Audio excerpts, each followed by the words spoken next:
So I'm in this season of forgiveness and trying to make sure that's trying to make sure that I'm trying to understand how that works.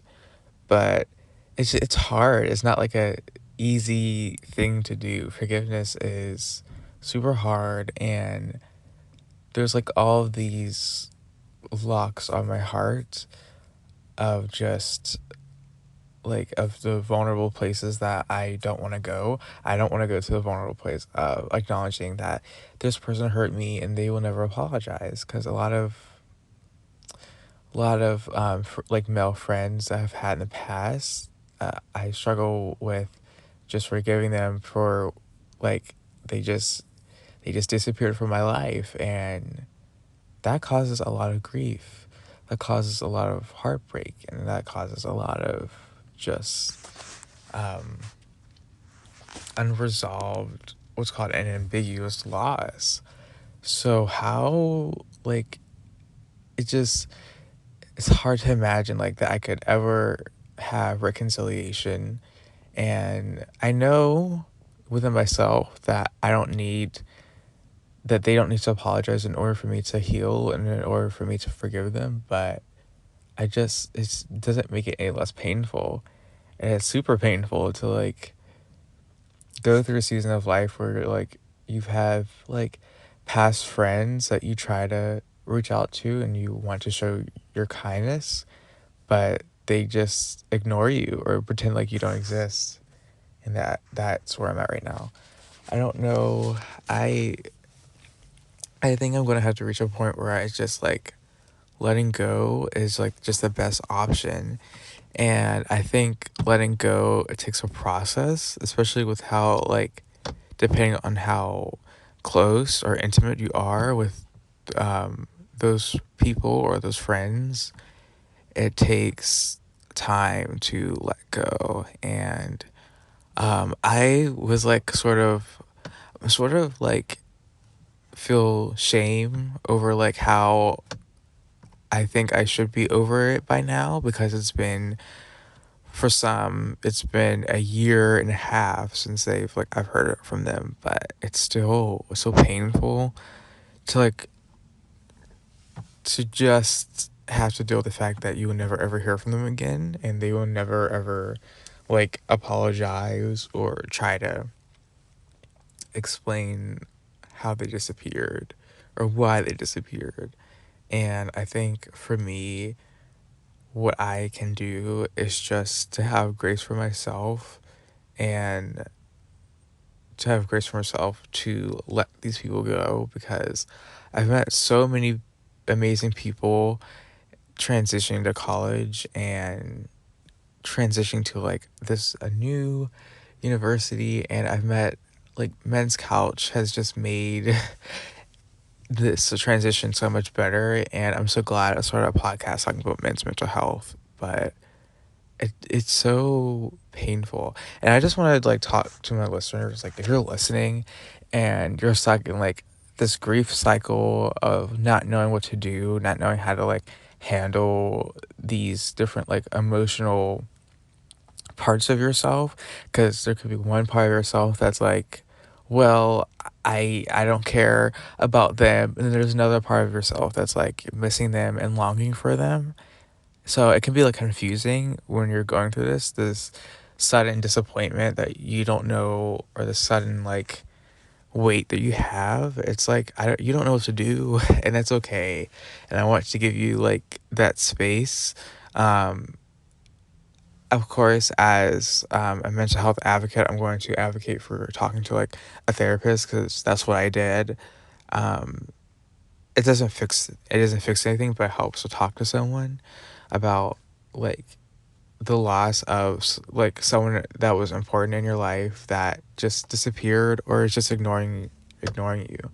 And it's heavy. It's a heavy hurt. It's a heavy like rejection, because you're trying to be kind and trying to be compassionate to this person that you love so much. You're trying to show them like that masculine love that I think we all need, but they just like they pretend that you don't exist, and it can get so awkward. Like, what do I do? Like, what's the next step? And depending on like the type of friendship you had with that person, it can be very hard to let go. And you're gonna go through like different cycles, and you might repeat the cycles. So if you find yourself like trying to reach out to them again, I would say I would say it's normal to do that, because you're trying to like still see if like there's an avenue of connection open, but it's not there, and it's a lot of like acceptance. Like, this person isn't emotionally capable or emotionally healthy for me, because they're not healthy for themselves, and it's showing by them disappearing. That's not an emotionally healthy thing to do, to just disappear from your friends or isolate yourself from important people in your life. It just reveals that they're having their own like problem, and you don't need to take responsibility for that. You need to like also just let them go. And that it's just hard because there's no like closure. They didn't say goodbye, they just left without saying goodbye, and it was just like an abrupt, just cutting off of connection, cutting off of like a meaningful connection that was just so meaningful to you and meant so much to you. Like, they just took that away. And I just want to say I'm so sorry that that happened to you, but there's so much that there's so much out there in the world, and sometimes like those like moments of grief and rejection can feel like the world, but eventually, with time, I'm not saying that time heals everything, but time does help you to move on, because you see like life moves on, and life kind of forces you to move on, because there are going to be like other meaningful people and other like friends that are going to come into your life that really really care about you, and you'll see that. But you like at the time, it doesn't always seem that way. But you need to, I would say, focus on your future self. Like, your future self will be thankful that you're moving on and taking the steps to let go. I had to learn this, and I'm still learning this. I'm still learning to let go of people that are just, I have to accept that they're not in an emotionally healthy place. And I think it's harder for like men's friendships, because men are socialized to not talk about like their problems that they have. And that person that is distancing themselves and isolating themselves from you, they have like so much shame and anxiety that it's like you can't understand that, you can't understand what they're going through. But it's best to have compassion for them, because their lack of communication reveals that they have so much shame, and that so much like of an inner critic, because the inner critic causes you to like isolate yourself, because you believe that people hate you and are judging you. And if you add that to the fact that men are not socialized to talk about or communicate these problems, then you're going to like that's what you have. That's the result of all these factors. I'm not saying that, no, what they did, they chose to not reach out to. They chose to like ignore you.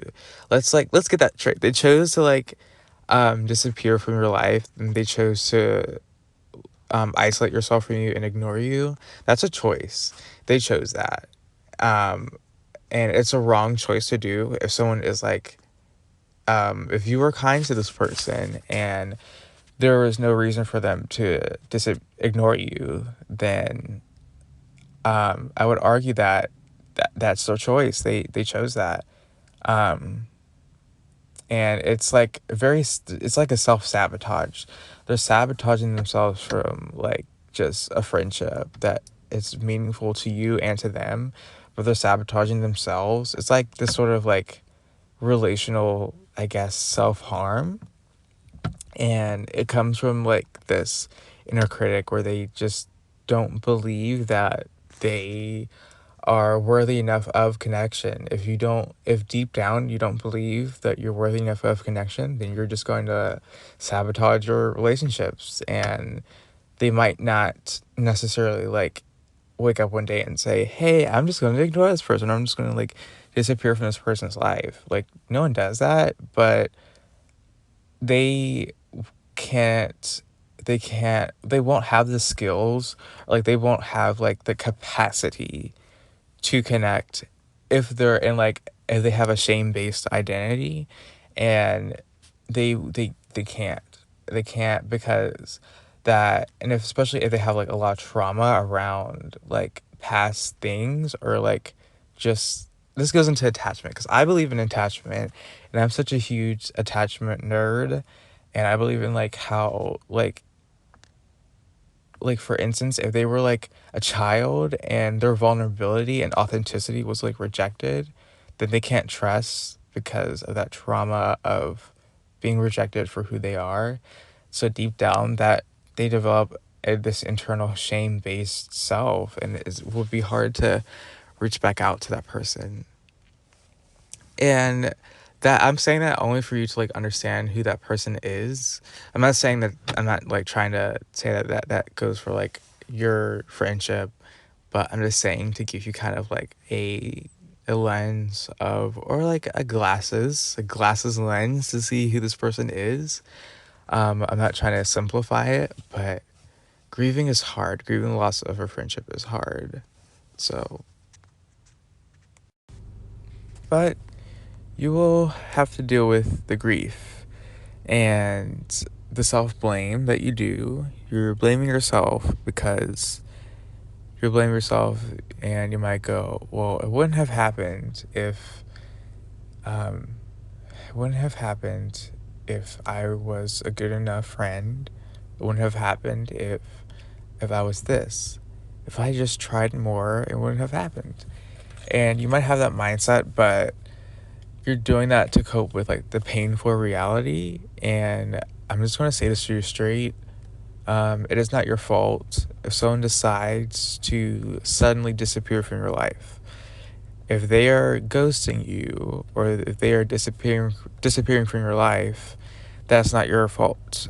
That is their choice, and no matter how crazy the choice seems, it's not your fault. And you should not feel like it that you've caused this, unless you were mean to this person, or you were just unless you disrespected them. It's not your fault, because that is their action, and their action happens to hurt you and break the friendship away. Now usually what we do, especially if we're like very caring and compassionate people, is we usually internalize this to mean that this was my fault, that their actions are my fault because I did something to cause this. It's because of me. You might have a like just this belief that I push people away.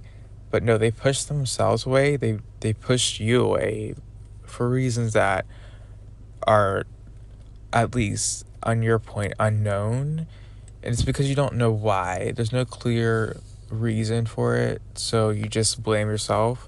But I'm going to encourage you to understand and get out of like that tunnel vision view of this rejection, because we can like sort of ignore everything else and just quickly blame ourselves for it, and that's not what we want to do. But you need to focus on yourself. And I know that sounds like very obvious, but you need to focus on how you're going to deal with this hurt. And usually, well, what I did is I just cried a lot. And it's normal to cry. And there's this sort of weird just view of how men should view their friendships, as it lacks emotional depth or intimacy. But it's actually normal that you're crying, because this guy or this friend meant something so much to you. You wanted like a brother, well, not like biological brother, but like a brother, as in like you wanted to show that brotherly love to someone, and they're they just ignored it, and they rejected. I guess I could say you could see it as like them rejecting your love. They're not rejecting like you as a person, they're just rejecting the concept of someone loving them, because they can't have someone love them, because that goes against like their identity, and their identity is a shame-based identity. um so that's why they are rejecting your love. Don't see it as like they're rejecting you as a person. They're rejecting your love because they don't love themselves, and um they're hiding, basically. They're disappearing because I would assume if someone hides like that or disappears, then they don't value like their life in a sense that my life has meaning and my actions affect people. If they have that mindset where they don't feel like their life is meaningful, then they're going to do these things. They're going to make this choice because they feel like they don't deserve the friendship love that you're trying to give. And it's very sad, like you get it's very sad, painful reality for this person that they rejected your love because you wanted to be there for them. And it's very sad that they would do that. Not only sad for you, but for them, because they're just rejecting good friendship. um it's very sad, and I think it's normal that to be sad for a while, but to keep moving through like the stages, like you might deny it at first, especially like as a guy, you might deny like certain emotional experiences, especially when it comes to like male friendships. You might want to like deny that it had an effect on you, but it does. Otherwise, you wouldn't be listening to this right now, or you wouldn't care. But it it's just that's just what happened. And um there's no like easy way to explain away what you have to do to like heal.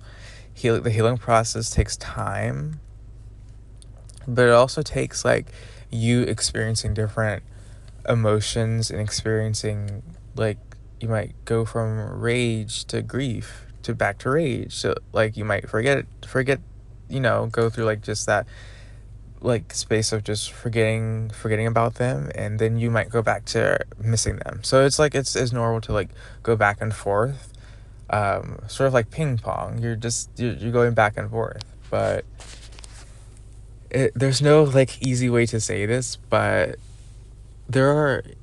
And to look at a brighter future, you might like just be upset with humanity for a time, and you might want to like isolate yourself because you don't want to trust people.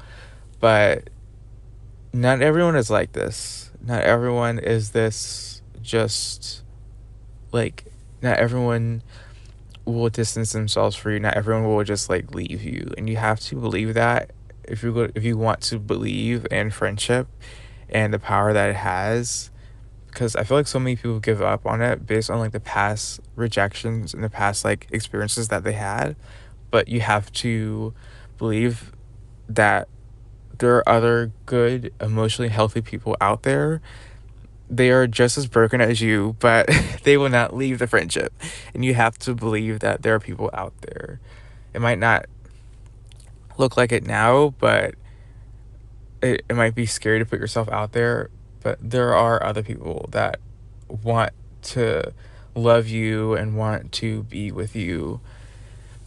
And I'm trying to tell my past self this, but this is like sort of like my diary, my not diary, but like my journal of like to my past self. A letter to my past self, like, hey, you have to be hopeful, because humanity is very broken, and this is one of the ways that it shows, by disappearing and by isolating. But In all, I just want to say that I am sorry that this happened to you. The person might never ever apologize. They most likely won't apologize, but on behalf of that person and just in general, I'm sorry that this happened to you. I'm sorry that you lost a friend because they decided to ghost you, and that is very sad. But I'm sorry, and even though that won't change anything, I think just believing in the better, believing that you deserve better than this for your future self. You deserve better, and not just for your future self, but for your present self. You deserve to have better friends and just people that actually want to be present in your life, because this sucks. This isn't the end. This situation doesn't define your whole life. May have done this, but you have to believe that this cannot define your life. This is just a minor instance or setback. I wouldn't even say setback, because that this is this person's decision. They chose to ghost, and they chose to distance themselves from you. And there's so many people out there that want true authentic friendship. They want this. There's 8 billion people in the world. These people can't stop you from choosing full fulfilling friendship. And there's so much connection out there, and right now it doesn't feel that way. It might feel quite lonely. It might feel lonely, and you're probably swallowed by the grief, or just trying to swim in this pond of grief.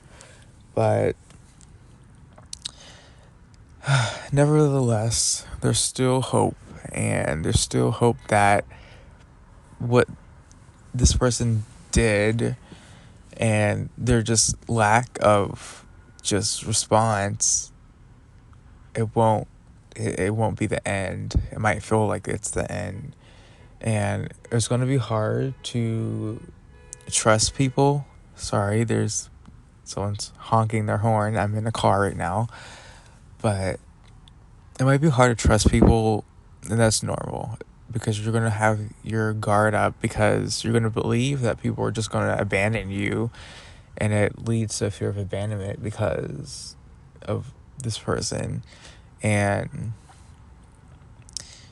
you might want to go back, not just with this person, but to your childhood, and go to like areas of where you felt abandoned, or just not being heard or not being seen, or where you felt your parents or your caregivers just kind of distance themselves from you, or were emotionally withdrawn.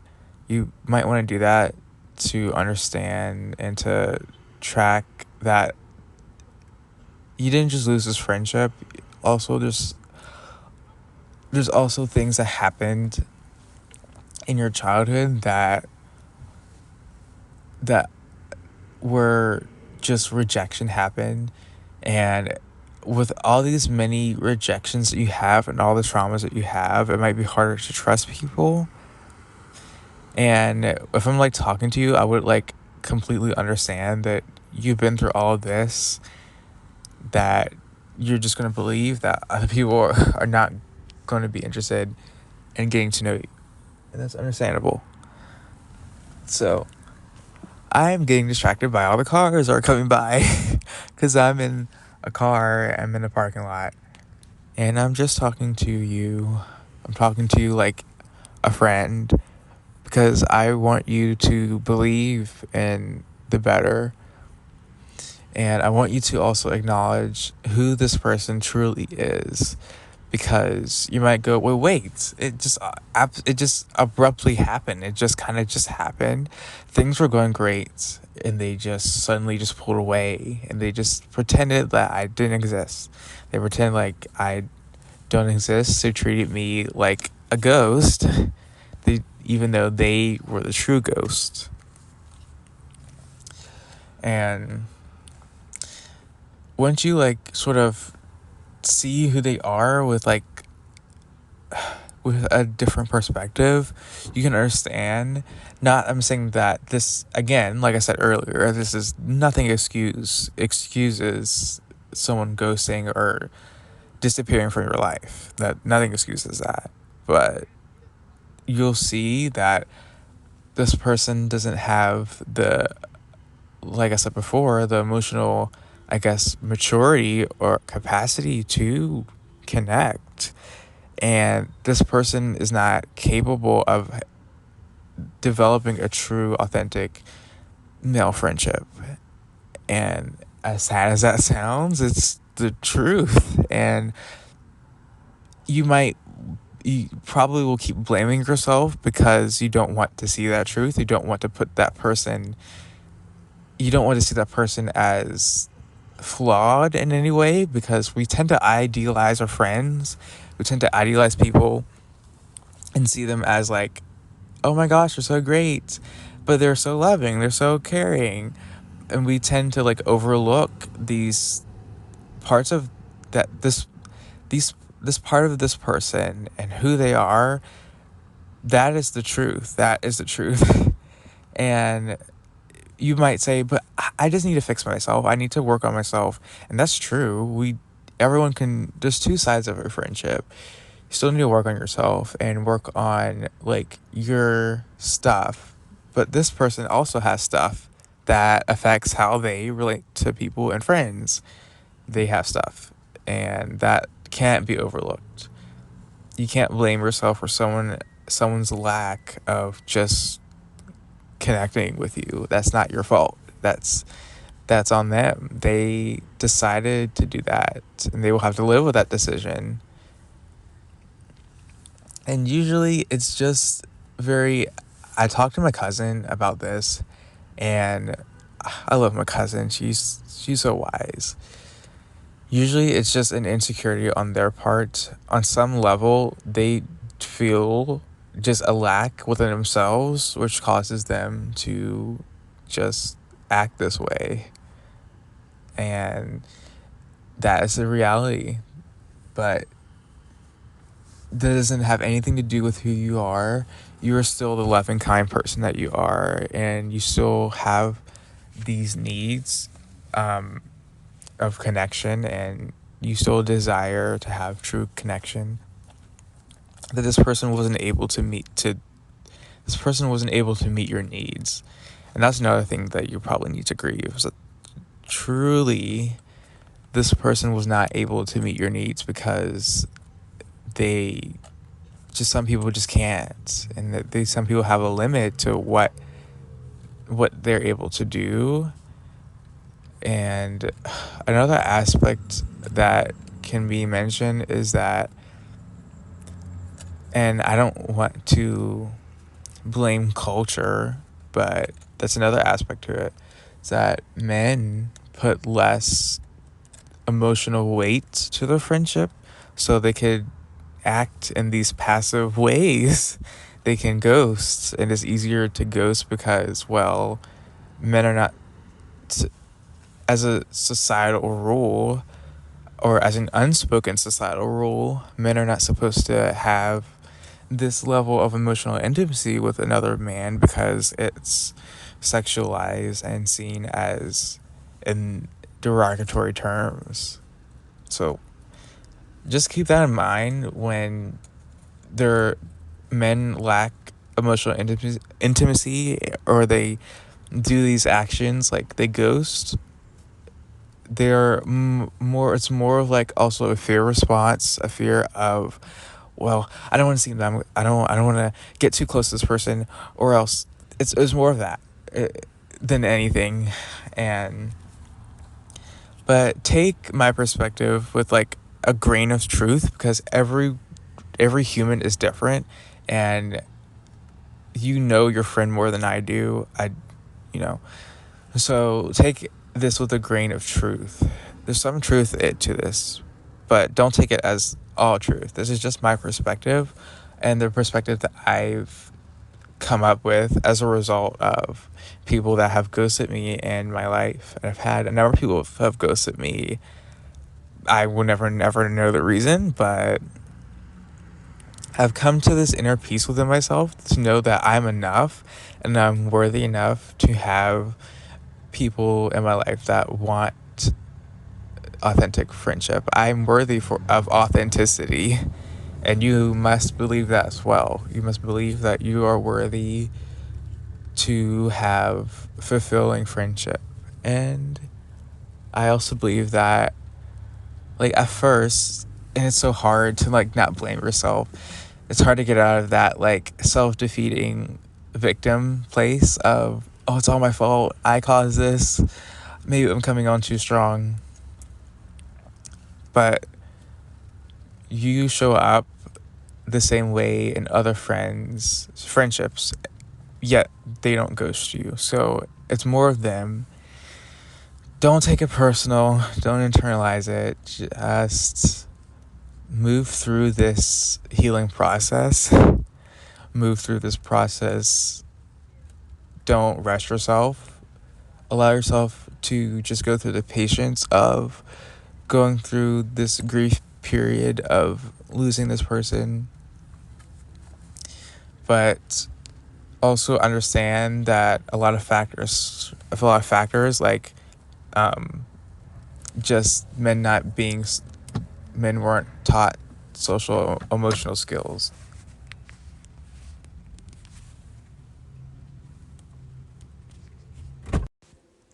But all in all, listen to yourself and listen to what you want that goes with loving yourself.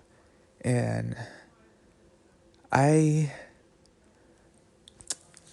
I guess, well, I don't want to say something good came out of it, but that's why I started Men's Couch, because so men can talk about these things and can talk about what it is that's keeping us away from each other.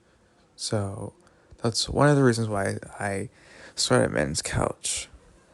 And that's why I'm a huge advocate for friendship and mental health and authenticity.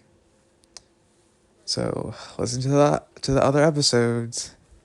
But I will Men's Couch will return. And this is just a solo episode. I guess I want to say that I appreciate the listeners, and I want to say good night, and I will check on you later.